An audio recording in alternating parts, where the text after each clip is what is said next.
Good afternoon. I'm Adam Lupel, IPI Vice President, and it is my pleasure to welcome you to this event addressing the humanitarian situation in Lebanon. A conversation with Mr. Philippe Lazzarini, the United Nations Deputy Special Coordinator and Resident and Humanitarian Coordinator for Lebanon. It is a real pleasure to be welcoming Mr. Lazzarini back to IPI. Some of you perhaps remember.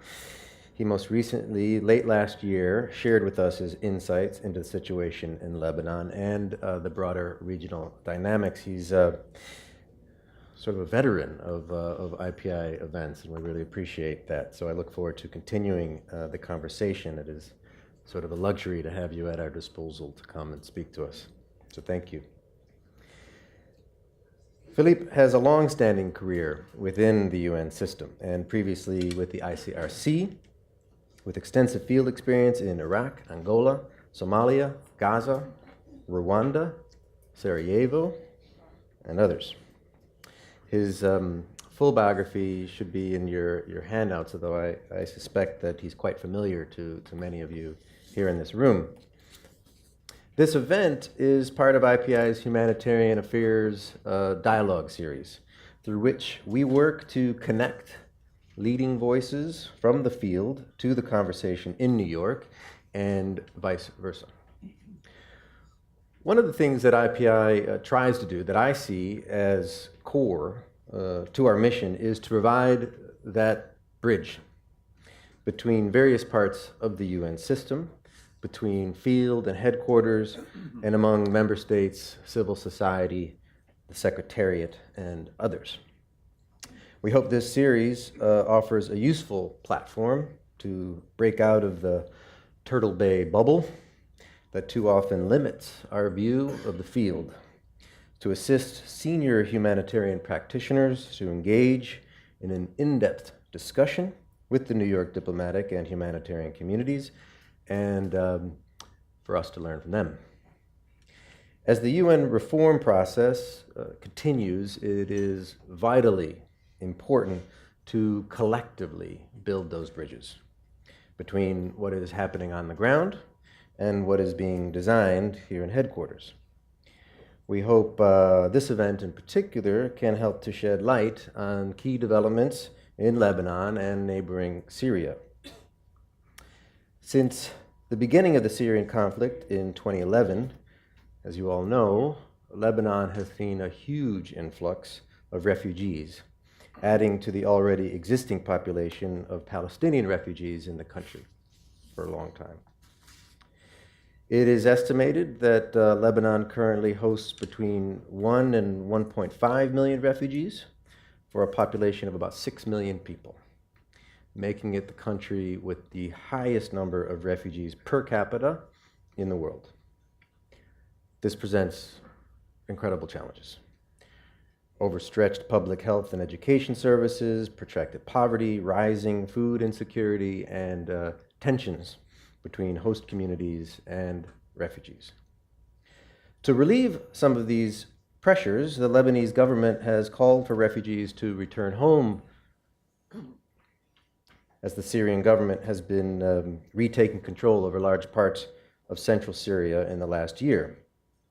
The Lebanese government has set up a program to help voluntary returns, but this has contributed to tensions, my understanding, between Lebanon and UNHCR, which has advised against returns under the current circumstances in Syria. Promoting durable solutions in Lebanon is essential. Long-term development and the strengthening of the Lebanese economy are critical to any sustainable future.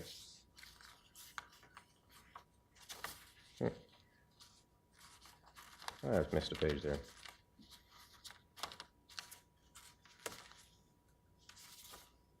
Interesting. Okay. But what I was going to say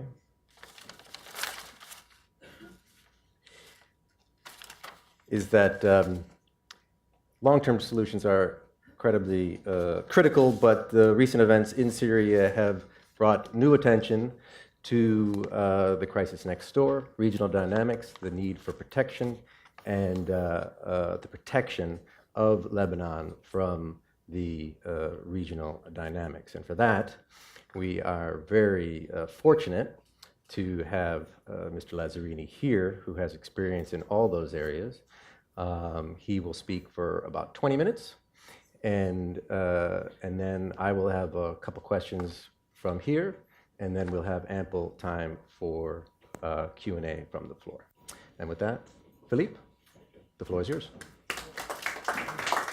Thank you, Adam. Thank you, colleague. It's a real pleasure to be back at IPI. I realized this morning when I woke up that I was here almost a year ago, in November, in fact. And at the time I was here, it was in the midst of an exceptional political crisis impacting Lebanon, because you might remember at that time we had a prime minister who announced his resignation from another country, which obviously at that time has triggered in Lebanon quite a lot of anxiety. But this is also a way to remind how much this country is very much dependent on regional dynamic. And I have to say that at that time, because of its exposure, because of the vulnerabilities, the international community got mobilized. It was one of this time where, quite rapidly, the international support group on Lebanon decided to support the country to try to address some of its vulnerabilities, whether economic or in terms of security, or in the way it will handle the impact of the Syrian crisis. So basically today what I would suggest is maybe to look at where do we stand 1 year later, what are the regional dynamic impacting the country, what are the political dynamic, what's the state of the economy, and where do we stand also in the refugee file and in the refugee return debate in country. And after that, since Adam, you gave me only 20 minutes, I will have to quickly wrap up, and we can start a little bit with a Q&A. Let me just flag maybe three points when it comes to the regional dynamic impacting the country, and obviously there are much more than that, but I don't want to comment all of them.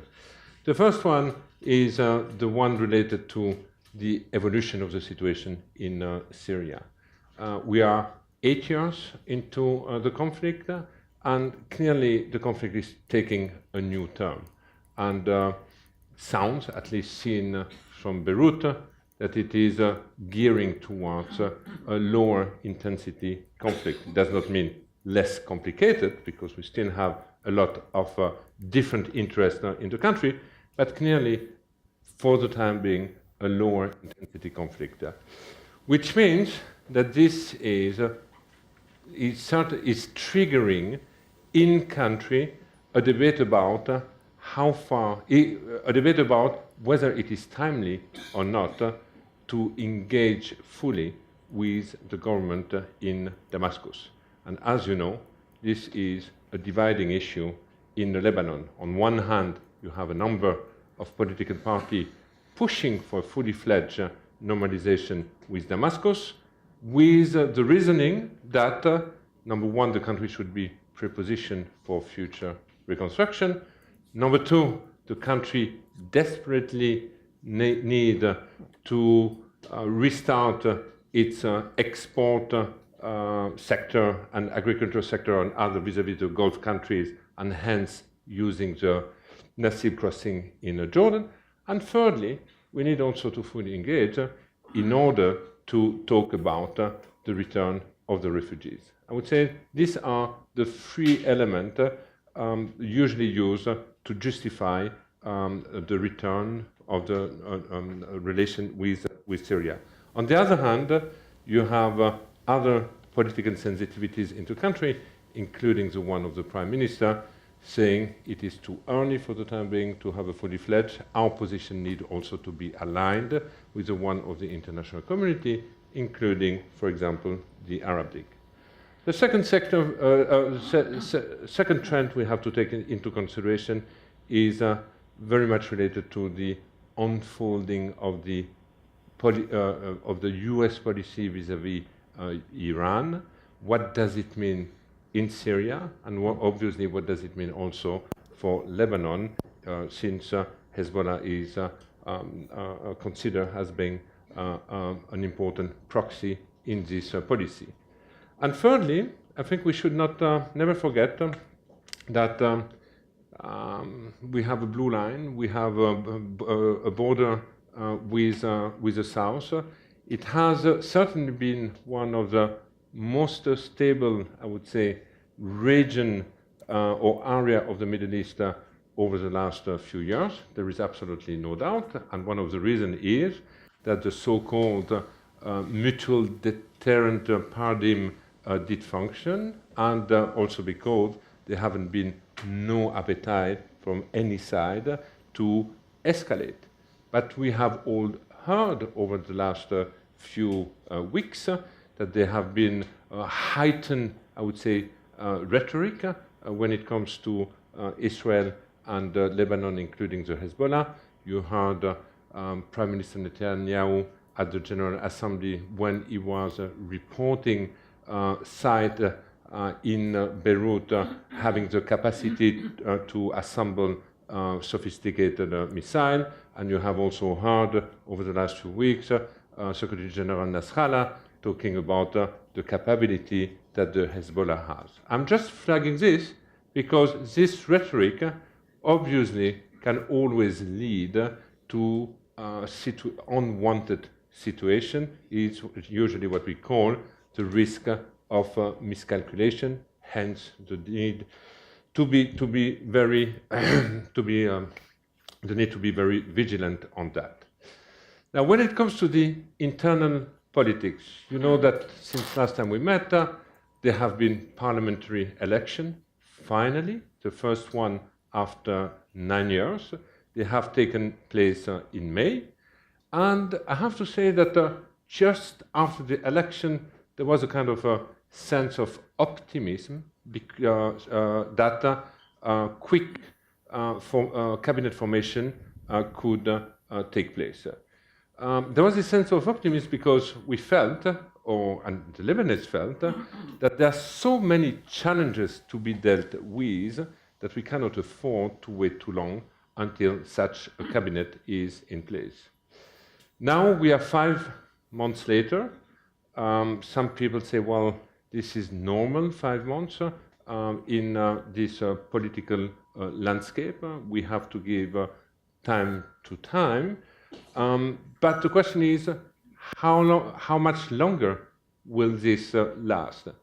My sense has been over the last few weeks that there was little real sense of urgency within the political spectrum in the country to have a cabinet swiftly in place despite the commitment of all the political parties. I'm saying this because, we are in a country where the economy is bleeding. When I met the Prime Minister 2 days ago before coming here, he was describing it as a bleeding patient having no treatment. And the less we have a government, the less we have someone in a position to provide the necessary treatment. So on the cabinet formation, I will not go into too many details because you will easily be lost. But one of the complications is, number one, related in the interpretation on how to translate the outcome of the last, I would say, parliamentary election. How is this translated within the respective communities, within the Christian community, or the Druze community, or the Sunni community? Now, your bet could be my bet. How long it will last? I still believe that a smooth formation is still doable and possible, but I might be here in 6 months' time talking to you and still talking about the cabinet formation. So I hope that won't be the case at that time. Why? Because meanwhile, we have an extraordinary worrying economy in the country.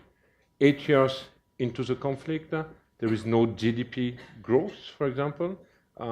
Since 2011, it went down to 2%, but for 2018, the World Bank is reviewing the growth to 1%.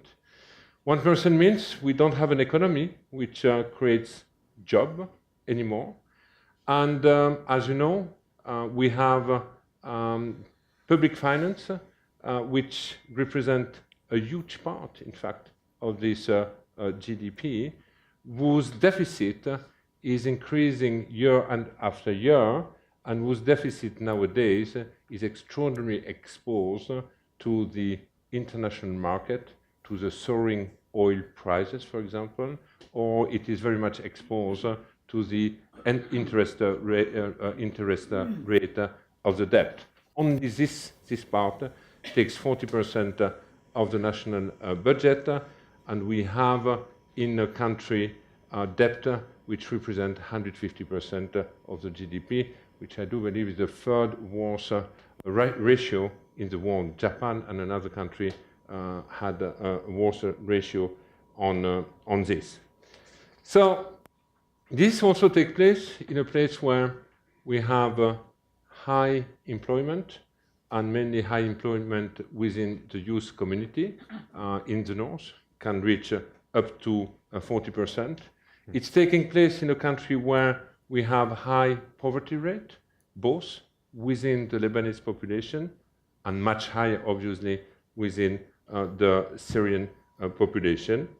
And this is one of the reasons why, at the beginning of the year, when we were talking about the roadmap to support the country, not only in dealing with the refugee file, but also in dealing with its economy or dealing with its security sector, that we met in Paris for the famous CEDRE conference. What is the CEDRE conference? It was a conference between international investors and the Lebanese government, during which international investors have said, we are ready to help you up to, at that time, we were talking about $11 billion committed, but we expect also you to deliver on a number of reform. And not only on a number of reform, but also to deliver in terms of fiscal discipline. But to deliver on this reform or to deliver on fiscal deficit, you need a functioning government. And this is the reason why, at the beginning, I said that some of the gain registered at the beginning of the year might erode more and more in the absence of a government. And here I go back to what the Prime Minister said a few days ago. It's urgent because we have a bleeding economy, and part of the treatment was said, but said cannot be fully, I would say, implemented. Now, maybe just a few comments on the refugee presence in the country. As Adam said, we entered the 8 years. We have 1.5 million refugees in the country. In addition of that, more than 200,000 Palestinian refugees is certainly one of the highest ratio in the world. The 1.5 are working figures, but figures that we all agree to work on. In terms of registration, we have less. If this is, I know that some of you might have this kind of a question, but we accept the number of 1.5. Among the refugees, we have more than about 3/4 living under the poverty line, and we have about half of them living under the extreme poverty line. Last year, I think I told you that the humanitarian response hardly allowed us to slow down the increased vulnerability of the refugees. This year, I think we can say we succeeded to stop further decrease of the vulnerabilities of the refugees. And I think it's important to highlight this, because that means that despite the fact that we are in an environment with such bleak economy. We have succeeded with the Lebanese and the support of the international community to prevent further deterioration. But it has taken a lot of time. And to prevent further deterioration does not mean that the refugees live well. As I told you, 3/4 under the poverty line, 50% under the extreme poverty line. More needs to be done. Now, you hear from time to time that the cost to the economy of the Syrian crisis is estimated between $15 billion to $20 billion, depending on the type of estimation. When it comes to the humanitarian assistance, I have to say the international community has been generous to Lebanon. If I look at, since the beginning of the crisis, about $6 billion have been invested. And if I look at over the last 3 years, we ended every year with more than $1 billion, 1.2, 1.5. Compared to any other humanitarian crisis, this is a lot. But compared to the need and the impact on the social fabric of Lebanon, clearly the humanitarian assistance cannot reverse the entire impact.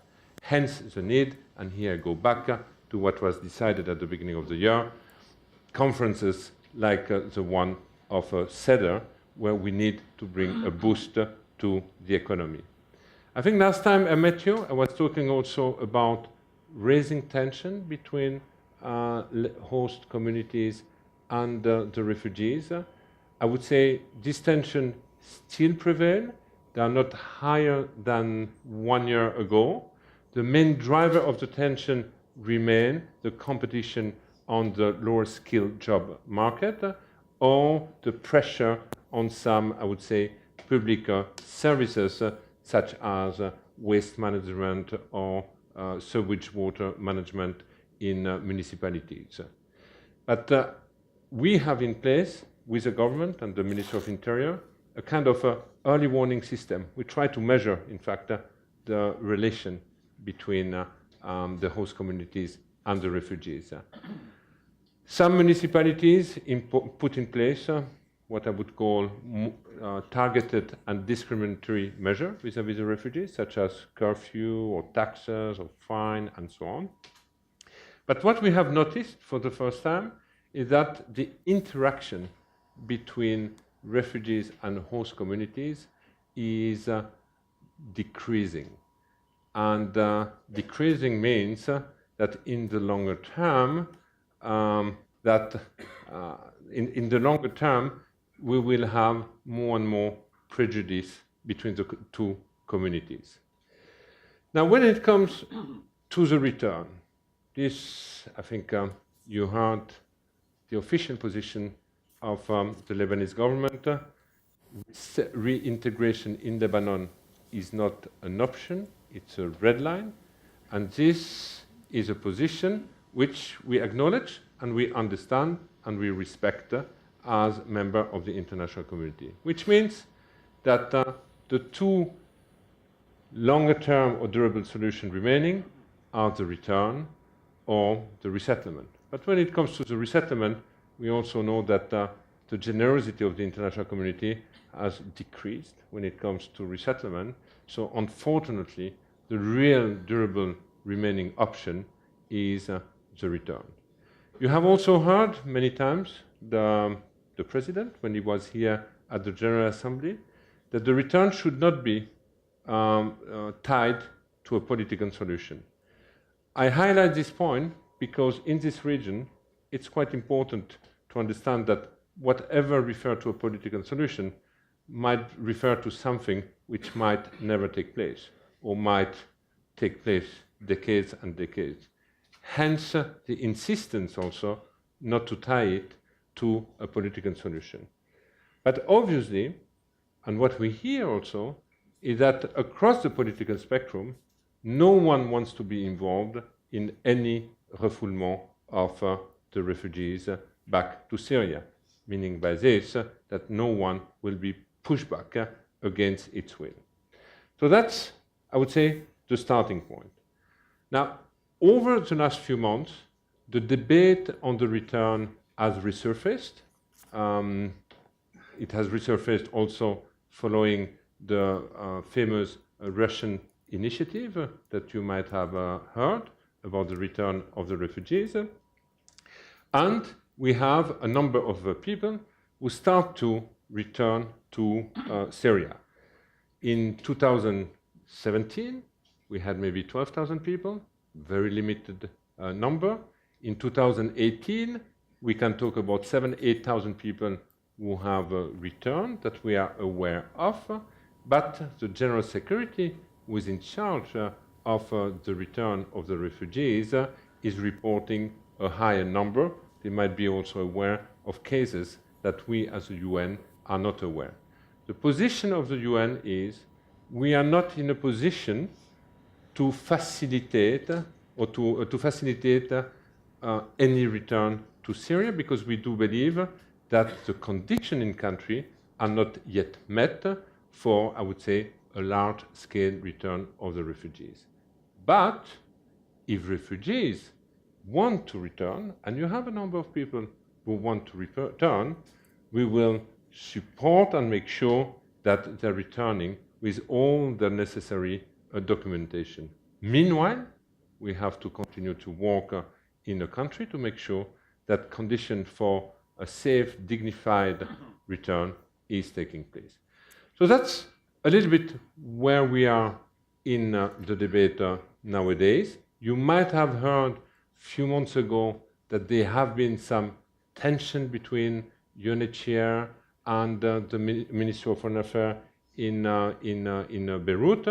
I think this was triggered by a misunderstanding of the role of UNHCR, and I'm glad to report that this has been now addressed some time ago, and that it is reckoned that whoever wants to go back based on an informed decision, this person will be supported. So, Adam, I know I could talk for hours about that, but let me just share one or two concluding remarks about the situation. You know, I think when last year I was trying to describe you Lebanon the way Jan Eliasson, the former Deputy Secretary General, described it to me before going there, before I went there. And he'd say, well, Philippe, I would describe you Beirut, Lebanon. It's like a man hanging on the 12th floor of a building, having a neighborhood, looking at him, wondering when this man will fall. And 3 months later, you still have the same neighborhood, wondering exactly the same, with exactly the same man still hanging on the 12th floor. I think it was his way to describe how the country over the last few years has constantly been on the edge of the cliff, that it was his way also to describe how it was defying sometimes rationality or gravity, wondering how come with all this pressure and all the challenges the country is confronted with, that it is holding. And it is true. In the Middle East, it's it's one of the last beacon, it's a kind of a heaven in terms of diversity and how communities can live together. So this is something we need to cherish, but it's also important to remind that stability is not a given, and that we have to work in reinforcing this stability. I will maybe conclude with one comment which is much more personal, because as I told you, I started in fact my career 30 years ago in Beirut. At the time I was an ICRC delegate. It was the last chapter of the civil war, mainly in the Christian area. I'm looking at you, Sylviane. And I went back 30 years later.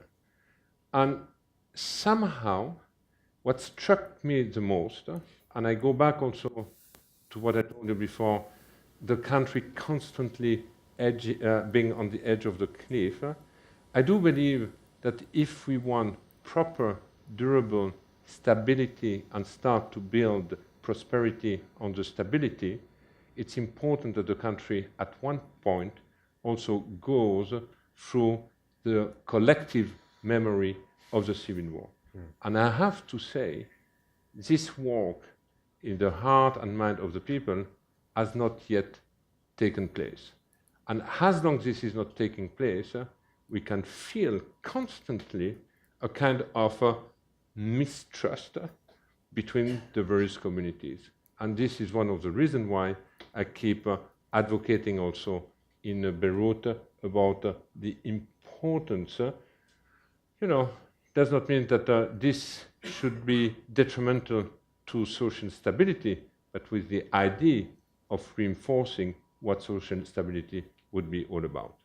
So Adam, I think I will stop here, and let's go. Thank you. Great.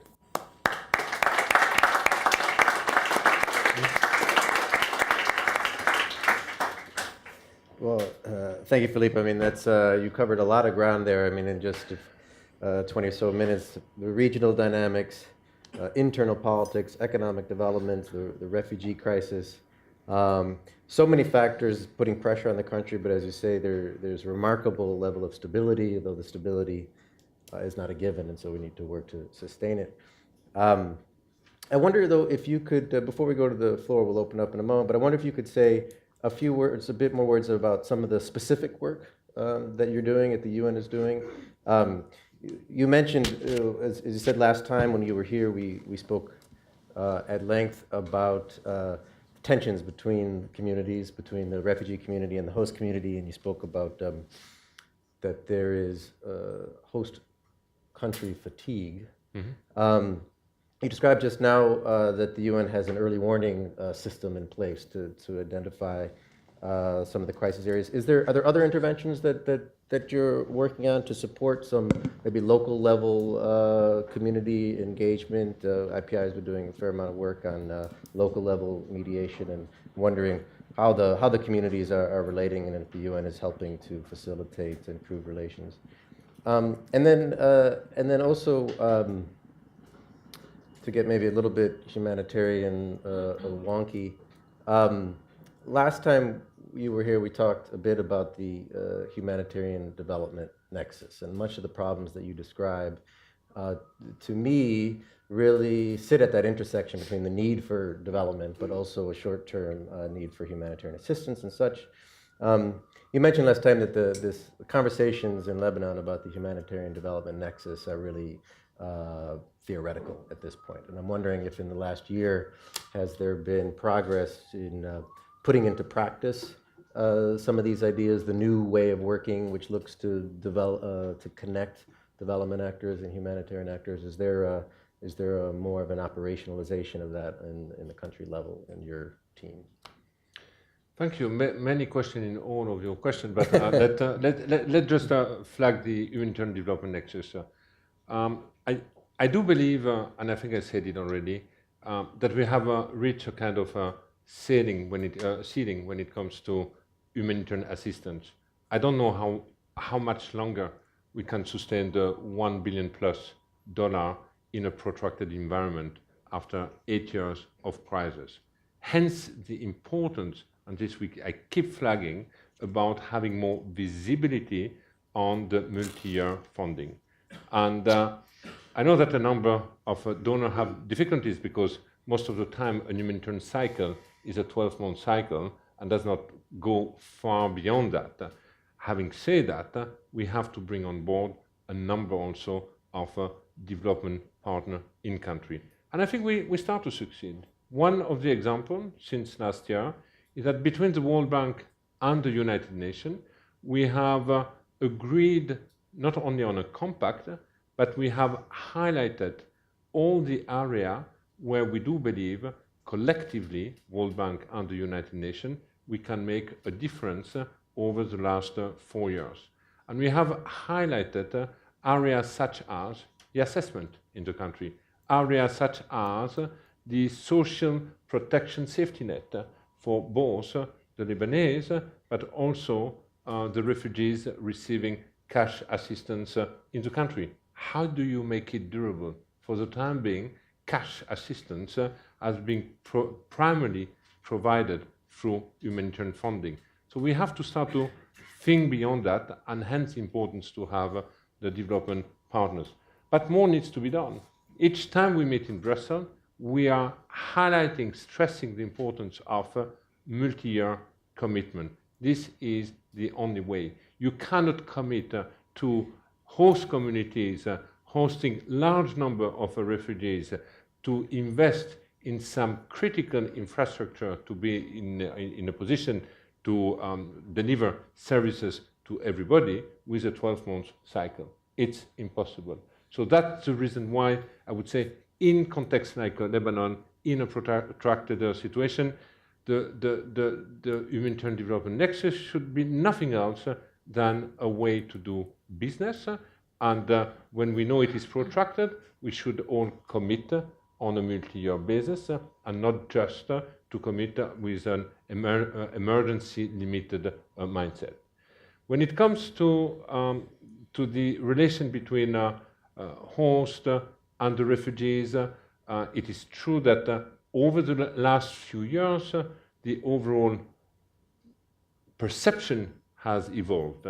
And while at the beginning of the crisis, the general feeling was, well, this should be handled by the international community, and we turn our back, that was not a tenable position anymore 2, 3, 4, 5 years into the crisis. I think the country has shown extraordinary hospitality to such a high number of refugees, and I don't know any other country which has gone so far when it comes to hosting such a large number of people, of refugees. But this, has turned into fatigue. Why?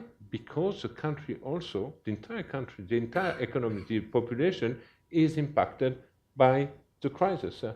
And they have seen at the beginning large-scale assistance geared toward the refugees, and maybe for some time we haven't paid enough attention about the need also of the host communities.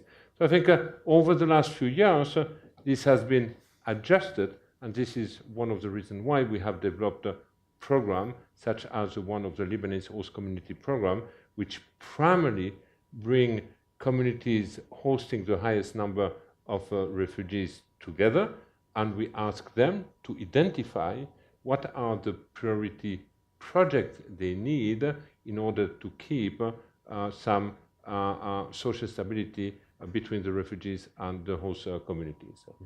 So a lot of attention has been brought into this. We are also developing program benefiting to both communities in order also to keep this interaction.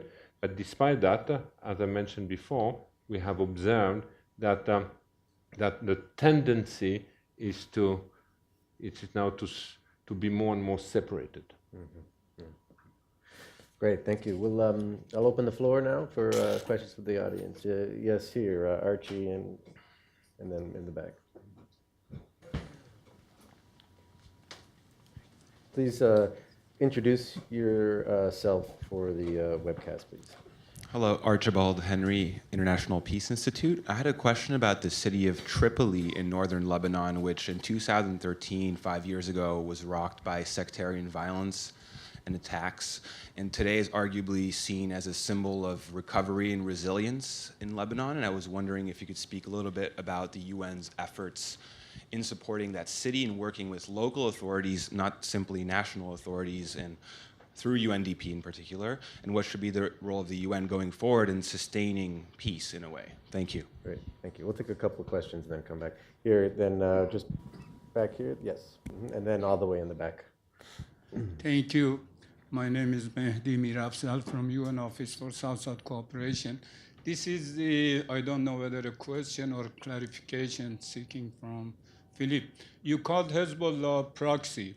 I don't know why you call it proxy while Hezbollah is a force, political force or social force within national politics of Lebanon. So perhaps, as I said, this is a personal question. Perhaps you call it a proxy because of its relation with Iran. I have to say that perhaps Iran has been proxy for Lebanon or Shiite in Lebanon through the history. Iran was, until 400 years ago, a Sunni-dominated country, and then thanks to Shiite ulama from Lebanon, who came to Iran and made Iran a Shiite majority country. So perhaps I wanted to clarify this and seek your view about this, why you call it a proxy. Thank you. Thank you. All the way here in the back in the doorway.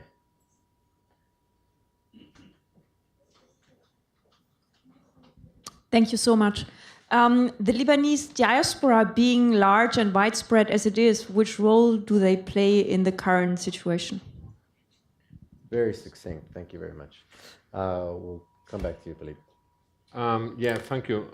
Let me just start about the city of Tripoli. It's interesting you raised Tripoli because it's a city where we are initiating a new experience called in our jargon, I'm sorry I use a UN jargon right now, the so-called area-based approach, where basically we found out that a number of agency-funded programs, but also the EU and the World Bank had important projects benefiting to Tripoli, but they were not necessarily coordinated. So basically, we have asked the Prime Minister office to designate a person who would coordinate any player supporting the city of Tripoli, whether we are talking about a socio-economic project or infrastructure project. Now, when it comes to peace-building initiative, it is true that there have been a number of experiences which have taken place in Tripoli, whether through theater, whether through sport, whether through rehabilitation of a water system benefiting to both communities who were involved in the fighting in 2012-13. So that's for Tripoli. Now, to answer the question of Hezbollah, I have used the word proxy only because I was talking about the regional dynamic. I would never use the word proxy when it comes to national politics. You're right, it's a political party, it's part of the national landscape.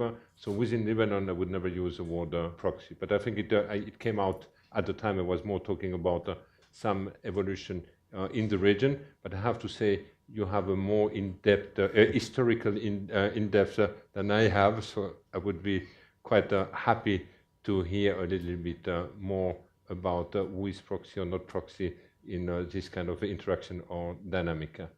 When it comes to the diaspora, well, you know, there are many ways the diaspora plays role. I think the most straightforward is the one which is still connected with the country and having family in the country and provides quite a number of remittances.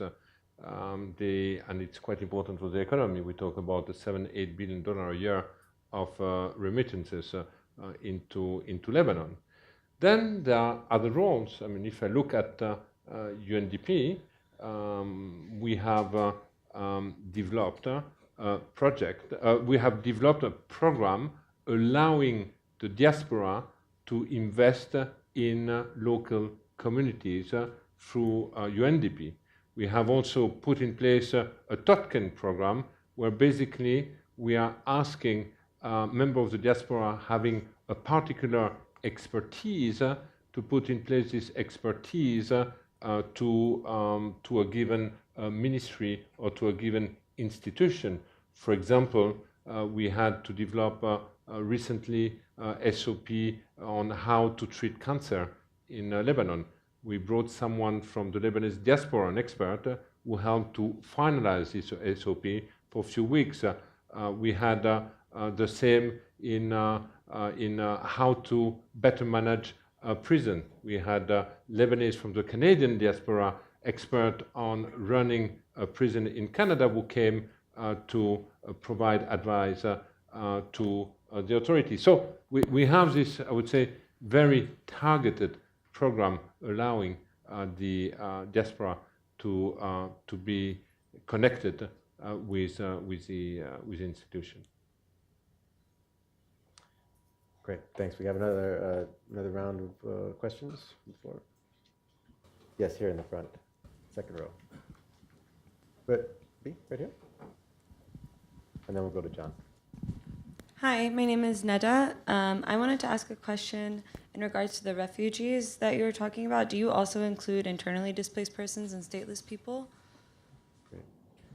Great, thank you. In terms of those numbers that you were discussing?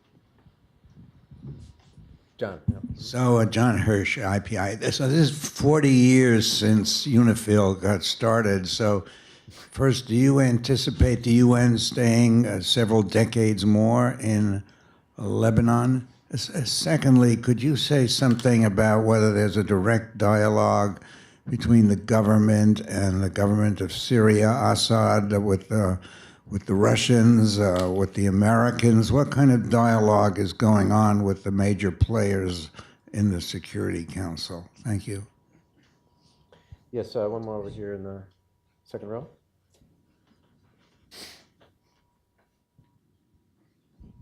Hello, my name is Khawla Nasruddin.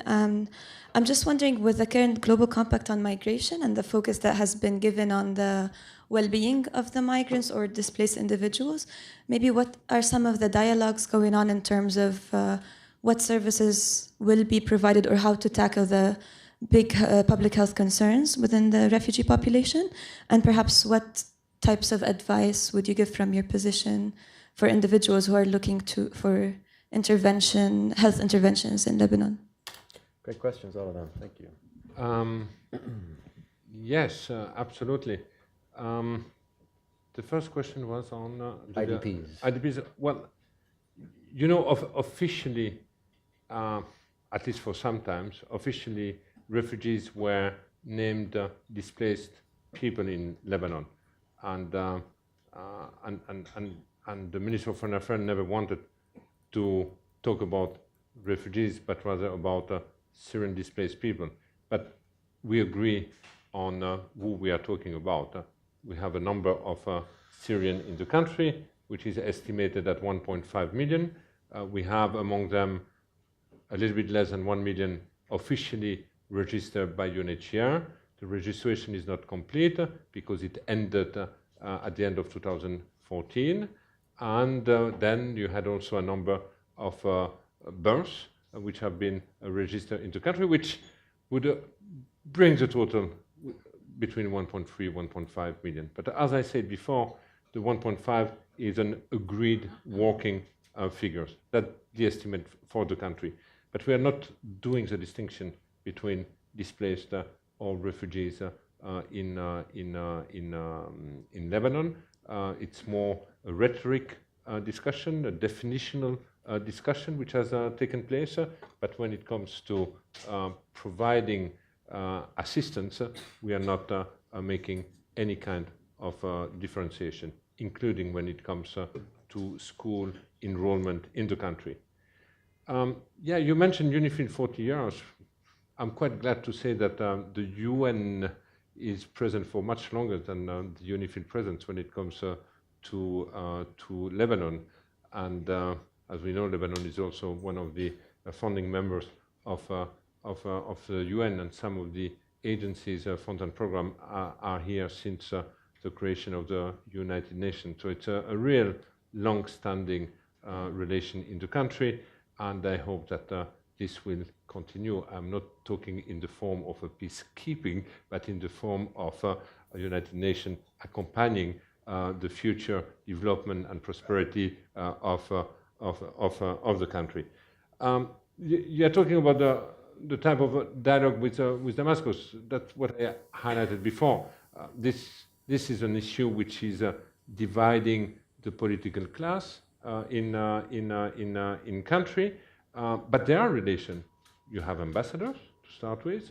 You have relation with between the security. When we talk about the return of the refugees. And when I told you that the refugees need to be vetted, cleared by Damascus before going back, it's also this goes through, I would say, an interaction between the security services in Lebanon and the one in Damascus.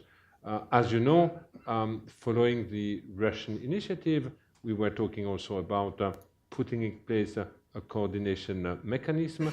It is my understanding that the Lebanese government has now designated people who will be part of this coordination mechanism, but I'm not sure that it is yet operational.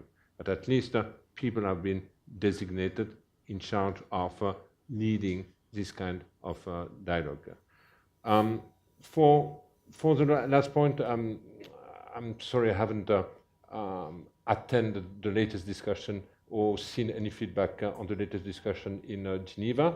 There have been a number of consultations with civil society organizations in Beirut before going to Geneva for the discussion. We try as much as possible to implement the spirit, but as you know, it's always a race against the clock, because for the time being, despite the fact that we have a massive intervention in the country, it has not yet allowed to reach, I would say, the minimum dignified standard which would be expected in this type of setting. If I could actually follow up on that a bit, she specifically about the public health.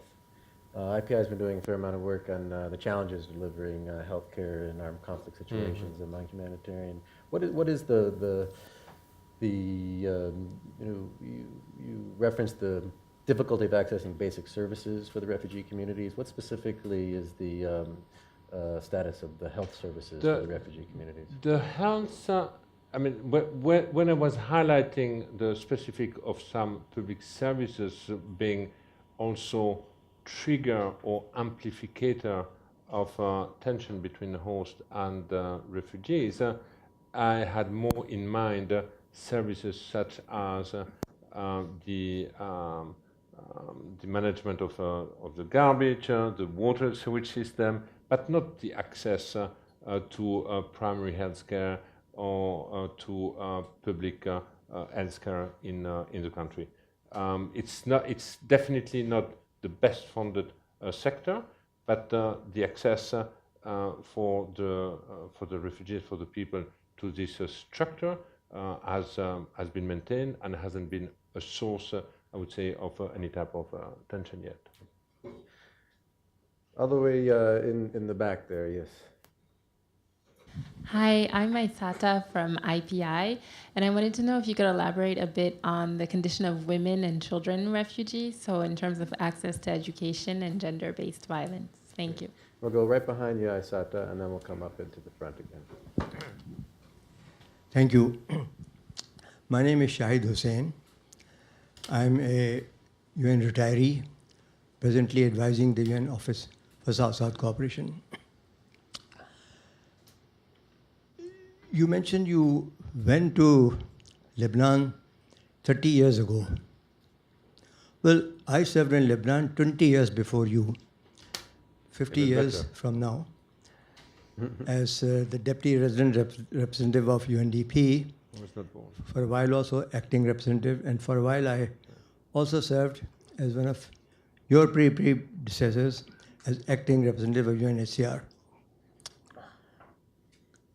Of course, from what you describe and what one sees from the media and so forth, it's a very different Lebanon from what it used to be in those days.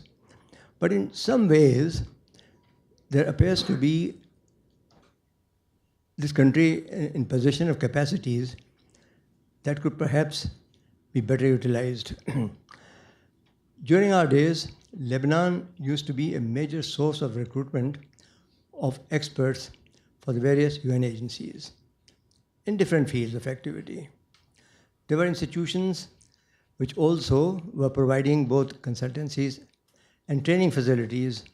For instance, the Green Plan organization, I don't know how well that is doing, the Civil Aviation Safety Center, hotel management institutions, tourism, and so forth. And in several of these areas, Lebanon became a good source of supply and instruction of knowledge to other countries. Today, when we have programs of the promotion of South-South cooperation among developing countries, I'm just wondering, despite the kind of situation that Lebanon finds itself today, how well it remains equipped with those capacities that can be better utilized through an accelerated South-South cooperation program between the institutions of Lebanon and other countries. Thank you. Great, thank you. And we'll come one more up here in the front. Yeah. Thank you. I'm Sylviane Zahil from L'Orient Le Jour. My question is about the newborn babies in Lebanon. Does the UN consider there are more million plus newborn baby since the 7 years now, since the war started? Does the UN consider them Lebanese citizen or Syrian citizen? Then what to do with them? Thank you. Thank you. I will start with the last question. I mean, only Lebanese will decide who is Lebanese. The UN will not decide what nationality a person will have. So if a newborn is born from Syrian refugees, what the UN will do is to make sure that the newborn does have proper paper and documentation that he was born from a given family, because we perfectly know also what that means in this region if you do not have a proper documentation. But to be very clear, the UN is not deciding on what nationality a newborn will have. The 1 million is completely new to my ears. I had a complete different figures in my head, which is more about 300,000 in the beginning, but I'm happy to double check these figures. But the 1 million sounds to me a little bit excessive if we consider that we have about 1.5 million refugees in the country. When it comes, clearly, yes, I think things have evolved over the last 50 years. But what remains the same is that despite all what the country has gone through, despite the civil war, despite the 2005-6 war, the country remains, it's still extraordinarily vibrant, has still a top academia, number of universities being references, and as you know, when it comes to the region also, or studies, it's hosting ESQUA, which serves 17 Arab countries in the region. Now, do we still have ICAO, the World Tourism Organization in Beirut? Unfortunately, no, but I know that recently they had a conference, that is the World Tourism Organization, and you know, there is some, I would say, confidence building needed to go back to the situation that you describe. But the country continued to remain involved in this South-South cooperation, and recently we have sent a number of focal points from ministries to African countries within the framework of these exchanges. When it comes to GBV, women, girls, children, let's start with the figures. We usually talk about 70-75% of women and children in the country among the refugees, which means that they are the main target of the assistance. Yes, we are confronted to a number of serious problems affecting young girls, for example, the early marriage, for example, within the Syrian community, which we believe represent about 10% of the girls above the age of 10 years might be engaged in early marriage. We have a number of safe haven. We have developed a number of legal and psychological support for the group, and we are also focusing a lot on the enrollment at school, and because we also perfectly know that when a family cannot end the month for the household, that the first victim will be the girl to drop out from the school, because despite the fact that more than 200,000 people have been enrolled in the public school, there is for some of them remaining cost, including the transportation cost, depending on how far the school is, and the first to be hit when you have to drop someone remain the young girl. So yes, we have quite a number of programs around this. Great, thank you. I think I saw one or two more hands before we wrap up. Yes, over here. Hi, thank you so much for your presentation. My name is Fia Nelson. I'm with the Somalia team in Department of Political Affairs, a country which you know all too well. I used to speak about Somalia. Yeah. In this very room. So a lot of what you've described reminds me a lot of some of the dynamics between Somalia and Kenya and the big streams of refugees. And it's also a very extremely difficult environment to work in, also for the UN and its humanitarian partners. So I would be curious to hear your views on how do you work in terms of humanitarian agencies helping refugees in Lebanon per se, but also in terms of as the amount of refugees returning will increase in terms of their establishment and rebuilding their lives inside Syria. How do the different humanitarian agencies work across borders and so on? Because I know you mentioned that we do not consider the conditions yet as being in place for return, but nevertheless, as you said, there are people returning. Thank you. Thank you. Thank you. One more question before we conclude? No? If I could just add to one last question, as to sort of give you maybe a softball to conclude on. So many challenges we're discussing: humanitarian, development, political. If you were to assume sort of the status quo maintained itself, lower intensity conflict in Syria, the government, the lack of a government dragging on, if you could snap your fingers and implement a particular aspect of the humanitarian response, or get something for the humanitarian response tomorrow, what would it be and why? Okay. It's your wish list. Well, that's a wish list. Let's put it like this.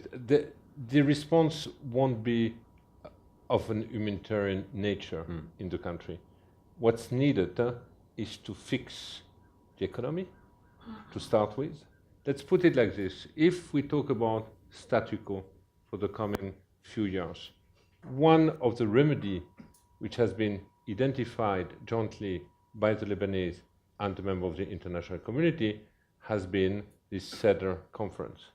The Cedar Conference meaning that it is time to invest in new infrastructure in the country and to implement a series of reforms in order to make the environment more conducive for business and the economy. If we don't do this, the humanitarian assistance can only prevent further deterioration of vulnerabilities in the country.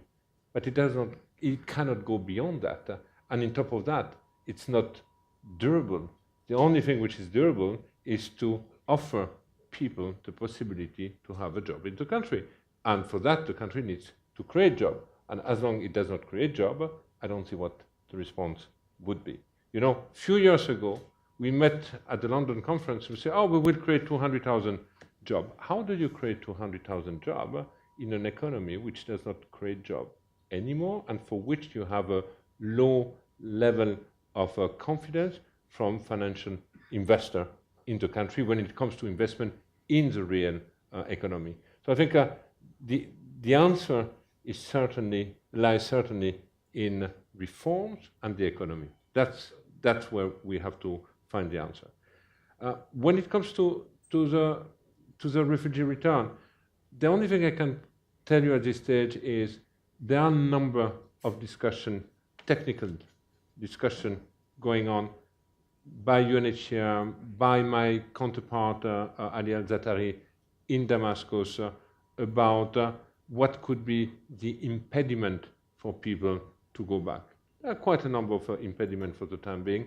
Many of them are not yet addressed, and hence we are not looking at promoting or facilitating any time of return. We are supporting the individual choice of the people to go back through what I said before, the support to the documentation. We are also asking to the authority in Damascus to make sure that we have access to the people who have decided to return from Lebanon in order to assess their needs and to provide also support on the ground.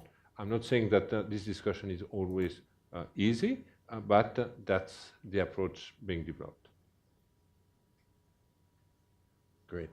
Thank you so much. It's really been a pleasure to have you back at IPI and to talk about these issues. You know, we titled this again, addressing the humanitarian situation in Lebanon, but I think that what comes out to me so much is the economic issues are so incredibly important. And so if the humanitarian development nexus is still somewhat theoretical, I mean, the consequences are really practical, and the response is really urgent. So I really appreciate your insights.